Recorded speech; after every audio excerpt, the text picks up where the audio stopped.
My ideal woman would be a single mum, once I'd finished with her. It's a joke, I'd pay for the abortion. Ah, got you again, I fucking wouldn't. Let's talk about something a little bit more serious. It can't all be slapstick abortion stuff. My first wife was from Thailand. Well, don't, because you'll feel bad. It's actually quite a sad story. My first wife was from Thailand, and she died of testicular cancer.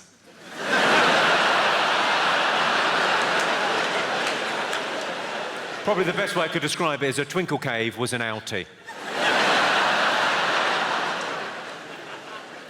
I saw a transvestite in a miniskirt. I thought, that shows a lot of balls.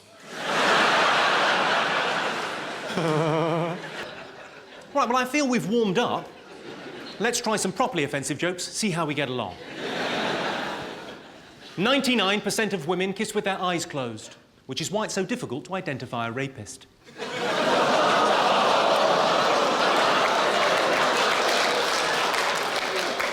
Let's have a little time out there and discuss the rules of the gig.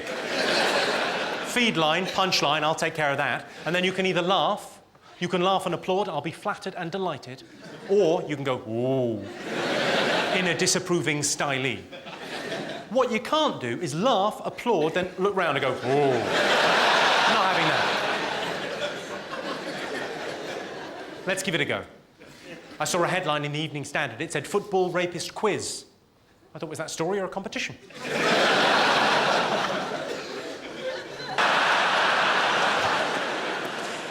Well, it's probably as good a time as any to talk about how political correctness works in stand-up comedy, because some people think it's a free-for-all. You can say whatever you want on stage because of freedom of speech. That is not the case. There are rules and regulations that govern what I do. Basically, how political correctness works in stand-up comedy is, if you're directly affected by something or involved in something, you get a free pass. You're allowed to joke about that thing. So, for example, homosexual people can joke about being gay. Disabled people can joke about disability. Black or Asian people can joke about race. Those are the rules. So, these two paedophiles walk into a park.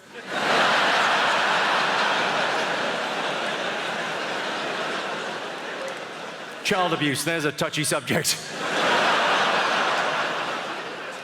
I saw a headline in the paper. It said, "Please smash paedophile ring."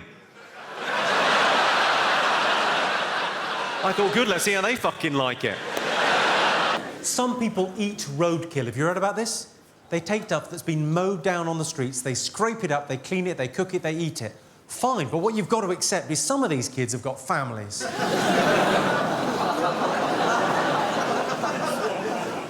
I got a couple of speeding tickets last year. I've got to be super careful now. I've got 6 points on my licence, so I've got this special device. Some of you have probably got it too. It sits on the dashboard, tells you if there's a speed camera in the street, makes a beeping noise. It goes beep, beep, beep, to warn you there's a speed camera. Also makes a noise if there's a child in the road. It goes ba-dum, ba-dum.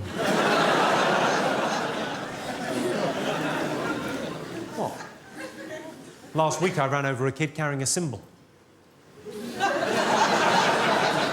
Ba-dum-tsh. Come on.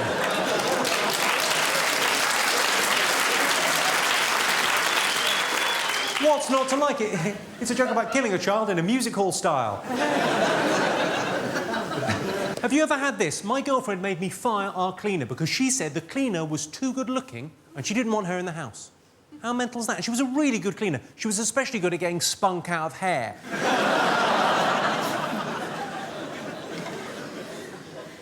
Did you know every day nearly 4,000 serious sexual assaults occur? In my mind. In America, in Oklahoma, where that fertilizer bomb went off, they've now got a garden of remembrance. And it has come up a treat. So every cloud. These kids in American high schools, I'm sure you've read about them, 14, 15, 16 years of age, they go into their high school with automatic weapons and handguns, they go apeshit. They shoot 20 or 30 of their fellow pupils before turning one of the guns on themselves. What is their fucking problem? Do they not know where the staff room is? They could be heroes. I was in Germany recently doing a comedy gig. I was flown out there to do one of these corporate gigs. I thought, comedy, Germany, it's missionary work. Went out there, did a comedy gig. The gig went fine, but on the way back, there was about a 3-hour delay at the airport. Now, I thought, that's not a problem, I've got an iPod and a computer. I was quite, busying myself. I was quite happy. The guy I was travelling with, the guy that organised the corporate gig, was livid with this 3-hour delay. And he said, with no hint of irony, he said, yeah, say what you want about Hitler. At least when he was around, the trains ran on time. I thought, yeah, but think about where they were going.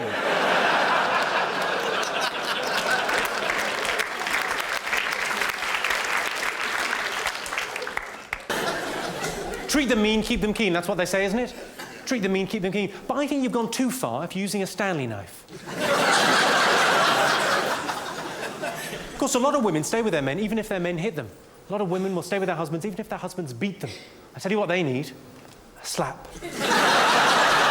Where's your self-esteem? Silly cow. She was tiny.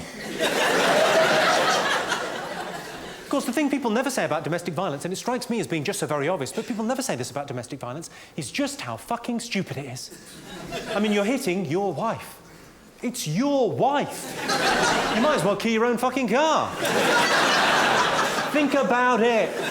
You don't like her now, you're not going to like her anymore with 2 black eyes and a bit of a face on, are you?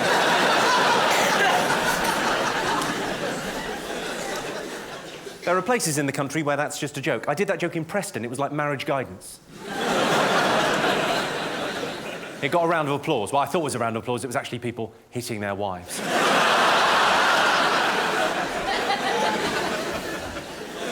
If you get arrested for making obscene phone calls and you get taken down to the station and you got 1 phone call, it's got to be a temptation, isn't it? Excuse me, officer, I'm just going to finish myself off. You can say PC's gone mad and no one minds. People quite like it if you say PC's gone mad. Political correctness has gone mad. They like that. But if you say PC's gone fucking spastic like a Hmong rapist, people get quite chippy. Sorry, I should clarify. When I say fucking spastic like a Hmong rapist, I mean a rapist that rapes Hmongs, not a Hmong that rapes. I don't want to offend anyone. Although, thinking about it, getting raped by a Hmong, not as bad. At least you get a cuddle afterwards.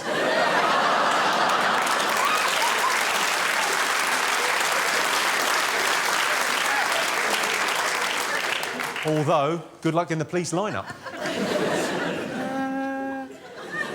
They all look a bit samey. Swings and roundabouts are what they like. While we're on the subject of Down syndrome, and that's not a line you hear enough, but while we're on the subject of Down syndrome, don't they have enough to worry about without the haircut? What sadistic barber is thinking this fella's not getting bullied enough? What about a bowl cut? Let's try and lighten the mood, shall we? Let's lighten the mood a little bit. When I read about that Austrian fella, it was bound to come up, wasn't it? When I read about Joseph Fritzl building a cellar under his house to imprison his own daughter for 24 years so he could systematically torture and abuse 2 generations of his own family, here's my first thought. This is how middle class I am. My first thought was, I bet he didn't have planning permission for that. Oh, we'd all like to add some square footage, but there are some fucking rules, mate. Has anyone in here ever tried any DIY? Give us a shout if you've ever tried any kind of DIY, yes? Yeah. Most everyone's tried. Can anyone who's ever tried DIY, hand on heart, tell me they don't have a little bit of admiration for the work that Fritzl did? It's not easy building stuff, is it? It's not easy to be a tidy workman. I'm not saying I approve of what he did down there, but he built a cellar without his wife even fucking noticing. I'm just saying credit where credit is due.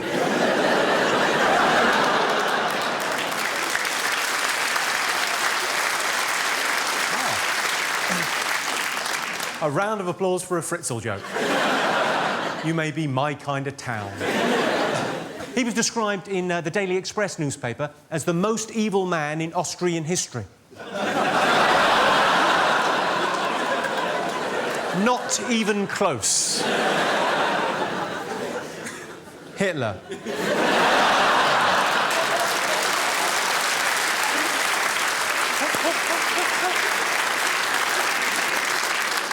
Exam standards are coming down in this country. But focus on the positive. We do very well in pregnancy tests. It's a brilliant job, this. It's lovely. You spend an hour and a half talking to people, telling them jokes, building up this reservoir of goodwill. But then you're expected just to fuck off.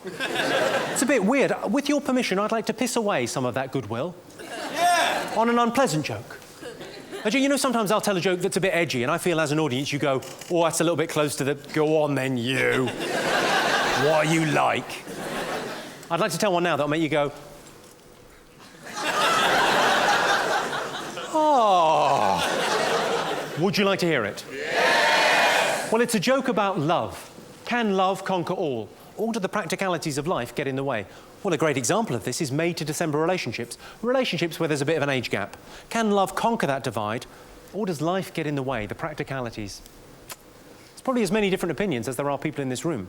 Here's my opinion, for what it's worth. I think you know a girl is too young for you if you're having to make the aeroplane noise to get your cock in her mouth. Here comes the train into the tunnel.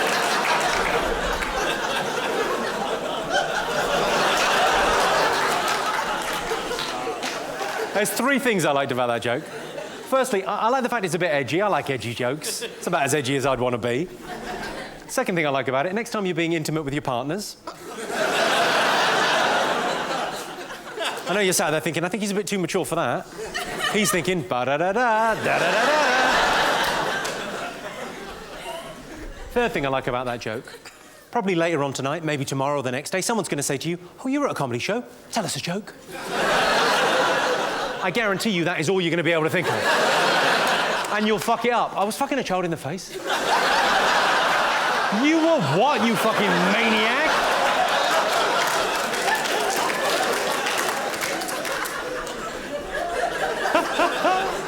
People with Tourette's. What makes them tick? That was originally about suicide bombers. I've toned it down for you.